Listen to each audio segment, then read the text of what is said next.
চিরকুটে লেখা নাম, ঠিকানা, অস্তিত্বের শেষ চিহ্ন নিয়ে রক্তাক্ত রাজপথে নেমেছিলেন প্রবীণ নাজমুল আবেদীন। ধোঁয়াশায় ঢাকা জীবন আর বয়সের বাধা, কিন্তু ওসব ছাপিয়ে গুরুত্ব পেয়েছিল ছাত্র জনতার যৌক্তিক দাবি। কোটা সংস্কার থেকে গণ অভ্যুত্থানে দুলে ওঠা মুক্তির পতাকা ছুঁয়েছেন ক্রিকেট বোর্ডের বর্তমান সহ সভাপতি।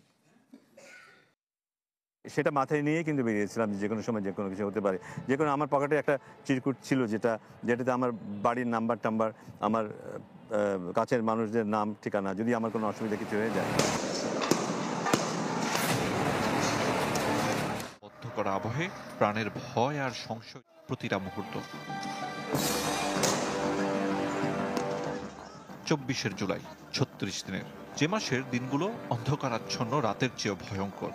আবু সাঈদ মুগ্ধ, অথবা চিলেকোঠার জানালা ভেদ করে আসা বুলেটে ছোট্ট শিশুর হাসিমুখ নিস্তব্ধ করে দেওয়ার ঘটনাগুলোয় আজও অশ্রু ঝরে। যে ছেলেটা, একটা তরুণ ছেলে, যে ছেলে দুদিন আগে বন্ধুদের সাথে গল্প করছিল, আড্ডা মারছিল, সেই ছেলেটাও কিন্তু বাসায় চিঠি লিখে কিন্তু রাস্তায় গিয়েছিল, ফিরে নাও আসতে পারে। একদিকে ছাত্র জনতার যৌক্তিক দাবি, অন্যদিকে স্বৈরাচারের শাসন, অত্যাচার। গণবিদ্রোহের লাশের সারি আর কত, হয় মৃত্যু অথবা মাতৃভূমি।